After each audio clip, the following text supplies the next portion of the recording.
তোমার ভেতরে ওটা কি? আমার হাতে লাগছে নরম নরম। কি তোমার ভেতরে ওটা? কি আশ্চর্য, এখানে ভয় পাওয়ার কি আছে? আর নরম জিনিস নরম লাগবে না? এই তুমি উল্টাপাল্টা কোনো কথা বলবা না। আমি আমি দেখছি ওখানে কিছু একটা আছে। আম্মা, আব্বা, ভাবি, তোমরা কই? এইদিকে আসো। বড় বৌমা, আমার ছেলেটাকে বিয়ে করে দিয়েছি, খরচ কাজ আদায় হয়ে গেছে। এখন আল্লাহর রহমতের সামনের দিক দিয়ে দুজনে মিলেমিশে থাকলে অনেক ভালো লাগবে। হ্যাঁ মা, যেহেতু মেয়েও ছেলেকে পছন্দ করেছে, ছেলেও মেয়েকে পছন্দ করেছে, যাক ভালোই। আমরা দোয়া করি ওরা যত সুখে শান্তিতে সংসারটা করে। আম্মা, আমার ছেলে চিল্লাচ্ছে না? আর মা, আপনিও না, আজকে তোদের বাসরা, তার আপনি এদিকে কান দিচ্ছেন কেন? আচ্ছা মা, আপনি বসেন, আমি দেখে আসছি। না বৌমা, আমিও তোমার সাথে যাব, চলো। আচ্ছা চলেন। আরে রাজু, কি হয়েছে? এভাবে চিল্লাচ্ছিস কেন? ভাবি, ভাবি, আমি যখন ওর কাপড় তুলতে গেছি তখন ওর কাপড়ের ভিতর থেকে কি জানি একটা নরম নরম আমার হাতে বাজছে ভাবি। আমি অনেক ভয় পাইছি। এই চুপ কর বেয়াদব। মা আছে এখানে, কোন জায়গায় কোন কথা বলতে হয় জানিস না?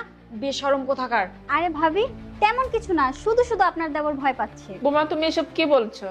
আমার ছেলে শুধু শুধু ভয় পাওয়ার ছেলেই না। না আম্মা, আমি হাসা কথা কইতেছি আম্মা। আমি যখন ওর কাপড়টা উঠাইছি তখন ওর কাপড়ের ভিতরে আমার হাতে নরম নরম লোম লোম কি একটা বাজছে আম্মা। আমি ডরাইছি আম্মা। ধ্যাৎ বেয়াদব, এসব কি বলছিস? মা, আপনাকে আমি বারবার বলেছিলাম না এই ছোট ছেলেকে বিয়ে করায়েন না। কোন জায়গায় কোন কথা বলতে হয় এখনো শিখিনি। বেশরম কোথাকার। আচ্ছা ঠিক আছে বৌমা, তাহলে তুমি দেখো, আমি যাই। হ্যাঁ আম্মা, আম্মা তুমি আমার ছুঁয়ে যাও না আম্মা। আমার নিয়ে যাও, আমি এনে ডরাম, এই বেড়ে লোক আমি থাকতাম না আম্মা। এই তুই কি শুরু করছিস? বস। ভাবি, আমি এনে থাকতাম না ভাবি। এই তুই বাসর ঘরে এসব কি শুরু করেছিস? হ্যাঁ, আমি জায়গা ভাবি, আমি জায়গা। এই জীবনে মেয়ে দেখিসনি, কখনো প্রেম করিস নাই, বাসর ঘরে এসে এসব কি শুরু করেছিস? হ্যাঁ, যা উপরে যা। যা। ভাবি, আমি আম্মার এনে যাবো উপরে। আবার আমার কথা বলছে, যা যা ওইখানে তবে আমি এর লোকে থাকতাম না, আমার লয়ে তো ভাবি তোমার লোকে। ওইখানে যা। ভাবি, আমার তোমার লোকে লয়ে যাও ভাবি। আমি এই বেডের লোকে থাকতাম না, আমি আমি তোমার লোকে থাকবো ভাবি, আমার লয়ে যাও। এই এই তোকে বিয়ে করাইছি কিসের জন্য? আমার জন্য? আমার সাথে থাকার জন্য? যা ওইখানে শোন। ভাবি, আমি থাকতাম না, আমার বিয়ে লয়ে তো যাও। প্যারা উঠছিল, বিয়ে করাইছি, এখন চুপচাপ এখানে শুয়ে থাক।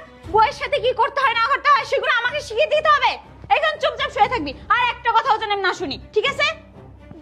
ভাবি, ভাবি, ভাবি, আমি তোমার দুটা পায়ে ধরি ভাবি, আমার লয়ে যাও তোমার লোকে। আমি এই বেডের লোকে থাকতাম না ভাবি। উঠ যা। না, আমি যাইতাম না। ভাবি, আমার নিয়ে যাও ভাবি। এই বিয়ে ভাবি, করছিলি কেন? উঠ একেবারে এই বেডের আমি ডরাই, আমি যাইতাম না। উঠ। আম্মা, যা।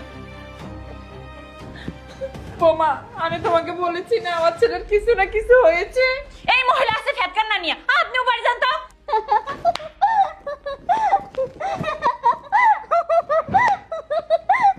আম্মা, আমি কইছিলাম না এই মায়ের ভিতরে ভেজাল আছে, আমি আগেই বুঝতে পারছি।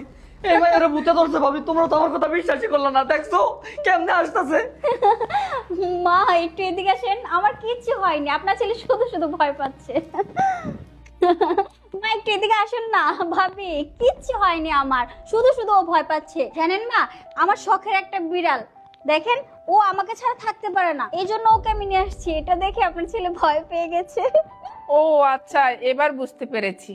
ধুর বোকা ছেলে আমার। আমার ছেলেটা এমনিতে একটু ভয় পায় মাঝে মধ্যে আর কি, সব সময় না। কথা বলো। কেডা কইছে আমি তো বিড়াল টিয়াল দিকে ডরাই নাকি? এটা আমি ডরাই না। এই তুমি কেমন পুরুষ? হ্যাঁ, তুমি বিড়াল থেকে ভয় পাচ্ছো, আর তুমি জানো না বাসরাতে বিড়াল মারতে হয়? হ্যাঁ, বিড়ালটা অনেক সুন্দর, দেখি আমার কাছে ভালো বিড়াল। তুমি ভালো?